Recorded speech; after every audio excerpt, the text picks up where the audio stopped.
have breaking news right now. LA Mayor Karen Bass and LA County Supervisor Hilda Solis, they are about to give us an update on the ongoing Boyle Heights fire response and the opening of a temporary shelter for residents impacted by the smoke. That's LAFD Fire Chief Jamie Moore now at the stand. Let's listen in. Fire Chief for the City of Los Angeles Fire Department.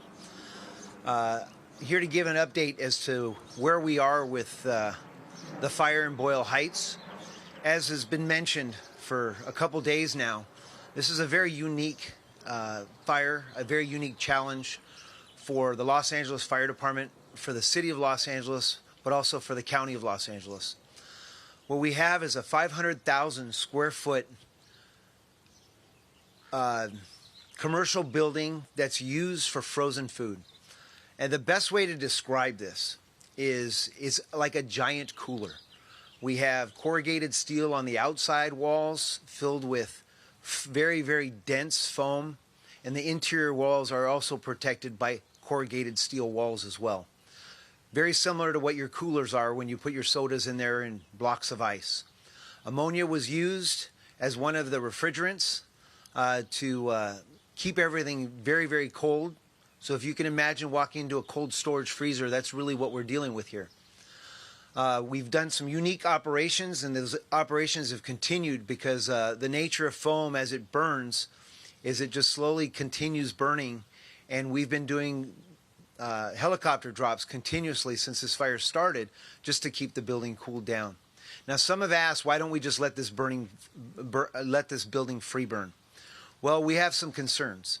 Not just the off-gassing from all the foam that's being burnt. We've already taken care of the hazardous materials concern by hauling all that off. But we have 85 million pounds of frozen food inside of this facility. And the way the building has been laid out, it's very difficult for us to get in there because there's zero visibility inside. Our firefighters are not able to just go in there and start moving pallets, as some may think, to be able to remove the product inside. We have cordoned off the fire with the use of ladder pipes, which is the large towers of aerial towers that have hoses on them that are emitting 1,500 to 2,000 gallons of water per minute. And we've been able to section it off. So what we're trying to do now is figure out the uninvolved area, how we can remove that food before it starts spoiling and becoming a biohazard concern. So obviously, as this fire continues to burn, it's creating new challenges for us. We've already mitigated the hazardous materials portion, but now we're starting to deal with the biohazard portion. So that's what we're working with today. I'm going to turn it over to Mayor Bass to give you the steps and the actions we've taken as a city and as a county, working jointly together to try to mitigate this emergency. But I do want to really commend our firefighters because they've been working countless hours since this fire started, just trying to hold this fire the way it is. If any of you look historically, if these fires often kill firefighters.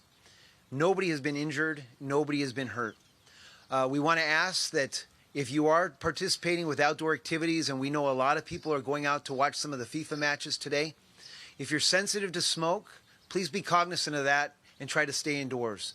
But there's nothing in the air that is so dangerous that we have to do evacuations or even shelter in place. But we do caution people who have sensitivity to smoke or any type of lung issues to try to avoid any activities outside. So just be very cognizant of that. Our firefighters are doing an incredible job. They've been working hour after hour and just trying to hold this, and they're going to continue doing that. Now our next objective is try to figure out how we're going to get this product out of there and do it safely under the conditions we have. So it's my honor to introduce to you Mayor Karen Bass, who's going to give you an update from the city side. Good morning, everyone. Let me just say on behalf of all of us here, and certainly myself as well, our chief concern is for your safety and for your health. And so we're not concerned in terms of the fire spreading or anything like that, but we are concerned about the biohazard, the smoke. No smoke is good, but especially the smoke that could be toxic because of the chemicals that were needed to keep the food frozen in the facility. So our main focus today is to talk about your health and how we are going to respond to that. Let me also just say that I stand here with representatives from the state, the county, and of course the leader of the district, our city councilwoman, to tell everybody that that is our chief concern. Last night, we opened up a recreational facility for a 24-hour shelter if people need that, and I know that our councilwoman will talk about that in a minute. We're going to be distributing masks and air filters, thank you, with the Red Cross and other our partners. And then later today, we will be announcing a joint state of emergency. I have reached out to the governor. I know other of us have reached out to the governor. I anticipate talking to him later today.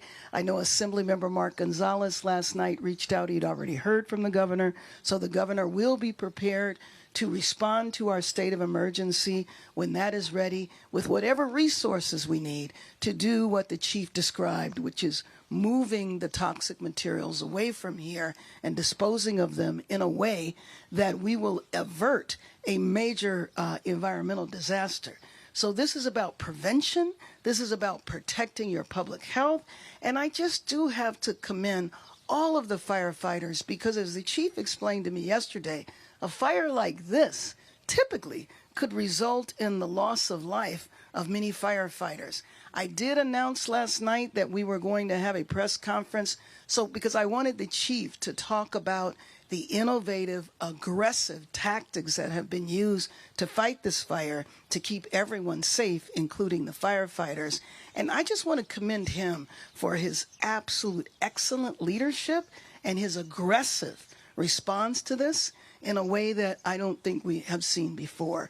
So with that, I want to introduce my chief partner, longtime colleague, the supervisor from this area, Hilda Solis. Thank you, Mayor, and I want to thank, obviously, our colleagues here, but first and foremost, I want to thank the Los Angeles City and LA County firefighters. Thank you, Chief Moore, and to our LA County firefighters for being here. They have been working around the clock since Wednesday when this was declared a hazard. And I just want to say that while Boyle Heights is in the city of Los Angeles, the impacts are also felt in the unincorporated areas of East Los Angeles, but other surrounding cities who are also very concerned. We are very grateful for the ongoing efforts. I can't thank our first responders enough.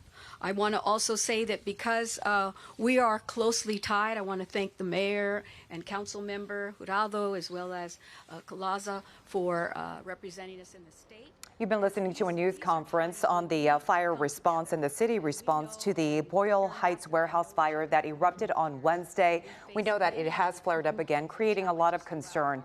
The good news here, according to the fire chief, Jamie Moore, he said that the fire is under control right now, so there was no concern about this being dangerous to the public.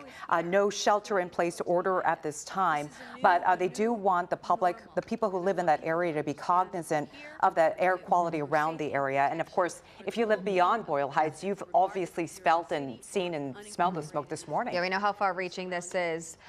We will be continuing this coverage on KCAL Channel 9. We will finish it off here on CBS Channel 2. You can also watch it on our streaming services. So this coverage will continue. We're now here at City Terrace Park, and we jointly decided we would do this here together because this is of paramount importance.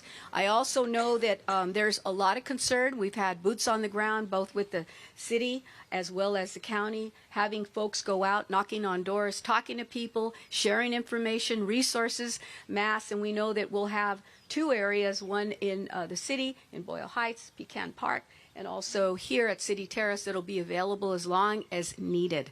So there will be a respite here provided. And I want to thank also the American Red Cross. You have never, ever let us down. And I know that we rely on you, and the community does too. There's a great deal of trust there. I also want to thank the South Coast Air Quality Management District. I understand that they're providing not purifiers, but some testing at different school sites that will help us ascertain the impacts in our surrounding community.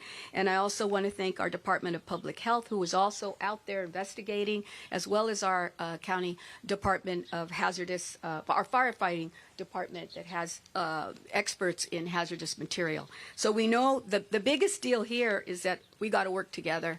And again, the safety and protection of our residents. I also want to say that I'm prepared to work with the mayor to speak to the governor and had made a call into him as well to let him know that we stand together in declaring a state of emergency. And the state of emergency is to bring down resources so that we will be eligible for reimbursements, because everything here has a cost, including the talented employees, our fire department, everyone that is having a hand in here will need to find resources to make people whole, including our residents, as well as our businesses that have been impacted by the closure of this fire. So we're going to be prepared to do everything we can. We are here for the remainder of this time around the clock.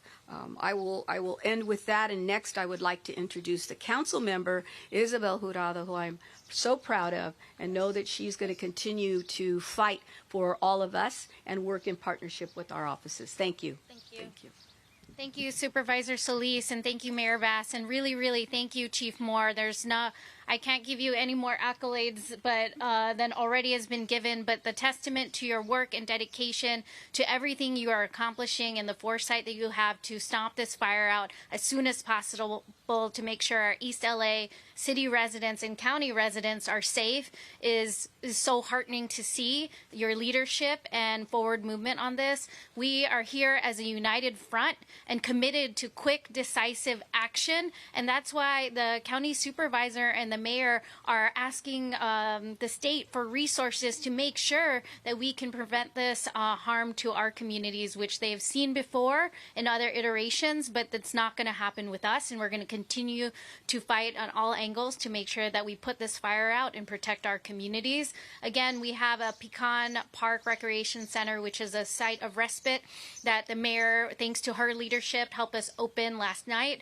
Last night, I left to go there at 10 p.m. and there was a woman with a family of 4 who is living on Indiana Street who just saw our press conference and went right away to see what they had available as they were setting up, because she was right by the plumes of smoke and couldn't breathe with her young kids and wanted somewhere to stay. So spaces like this here at City Terrace are so important.